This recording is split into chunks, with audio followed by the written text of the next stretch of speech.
Oh, I installed some shelving yesterday. Got so much more room in here. Or maybe it was the day before. Yes, no, it was yesterday because I actually walked across the room without having to step over a box, and that was novel. All right, so the plan is next week. Not sure if I'm going to schedule all the way through Saturday or not, but next week my plan is to do shorter videos live in the morning, and then I'll be releasing longer videos on YouTube with all the cool facts and information. So we'll just go over like the brief stuff, and then I'll add to that from there. Let's see here. We've made it to chapter 33.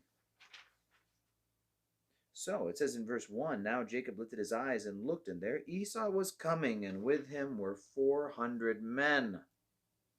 So he divided the children among Leah, Rachel, and the two maidservants. And he put the maidservants and their children in front, and Leah and her children behind, and Rachel and Joseph last.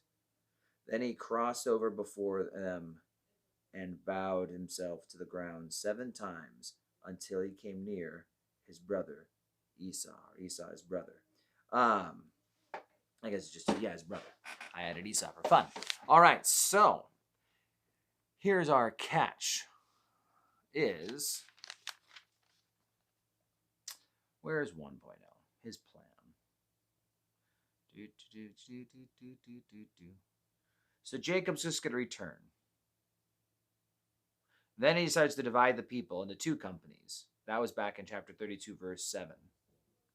Then in verse 13 of chapter 32, he starts trying to come up with presents to give his brother.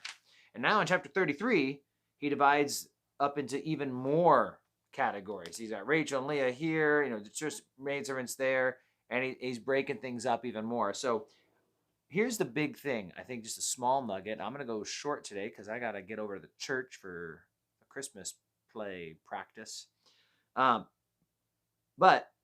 Before I mention that, I'll mention this whole bowing 7 times.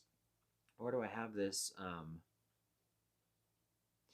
The Amarna letters, 14th century BC. That's very old. It's one of the most ancient writings we have, and it's talking about customs in the Middle East. And one was that you should, in those letters, it's written that you should bow 7 times before a king. So for what it's worth, it's just, this idea of coming and bowing 7 times. Jacob is treating Esau like a king. He's still trying to butter him up. But the big thing for me is that Genesis 33 comes after Genesis 32. Now that I've taught you that, that's all I have for you today. Now you know 33 comes after 32. Where would you be without me? So Genesis 32, verses 22 to 32, is where we have Jacob wrestling with God. And we see him transformed and get a new name and all this stuff happen. And then it seems like the exact next thing to happen is him back up to his old tricks. So what gives? Well, again, it's not going to be all the way until chapter 35, verse 10. Well, verse 9, God appears again to Jacob. And then verse 10, your name is not Jacob. You shall not be called Jacob anymore, but Israel shall be your name. So he called his name Israel. So that already happened in chapter 32. And the emphasis is simply this, is that God can do a transformative work in you. And seemingly the next day, nothing's changed. And you thought this was going to be the time, that everything was going to change for real. But that doesn't seem to be the way things work. Reading The Bruised Reed some more by Richard Sibbes, he was commenting on how it's almost like God purifies us, but he never perfectly purifies us. He always leaves stuff in there. Some garbage, some junk, because he knows that if we were perfected here on earth, we wouldn't really have any need for him. And we'd maybe get full of ourselves. And we find that God allows us to regress back to our old tendencies and to our old ways. And it's those experiences that keep us coming back to him. And No one likes to wander and no one likes to stray and no one likes to be in the flesh. And yet, aren't the restorations oh so sweet? And so there's something about God's ways that are above our ways. And his word never returns void. He knows what he's doing. It's just we get back in the flesh again, and it's just kind of like, wait a minute, I thought I just overcame this. I thought I just had a breakthrough. I thought this time was the time that I was never going back. But it happens.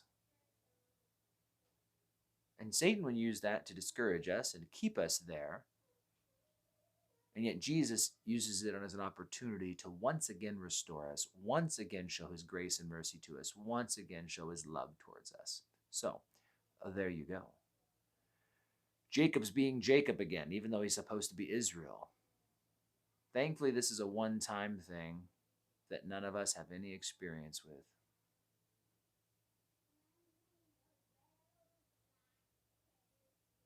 All right. I'm joking. You guys take care. Have an amazing day. Church tomorrow.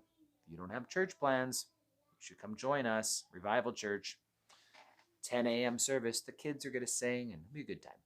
God bless you guys. Have an amazing day. Tomorrow night at church, Sunday night, divorce. I'm figuring after last week's talk on sex, this year couples might need to talk about divorce. So it's just kind of the order we're going, I guess. All right, you guys take care. I'm done rambling here. I will see you guys around. I missed it. I hit the button. Okay, that was the second miss. And here we go.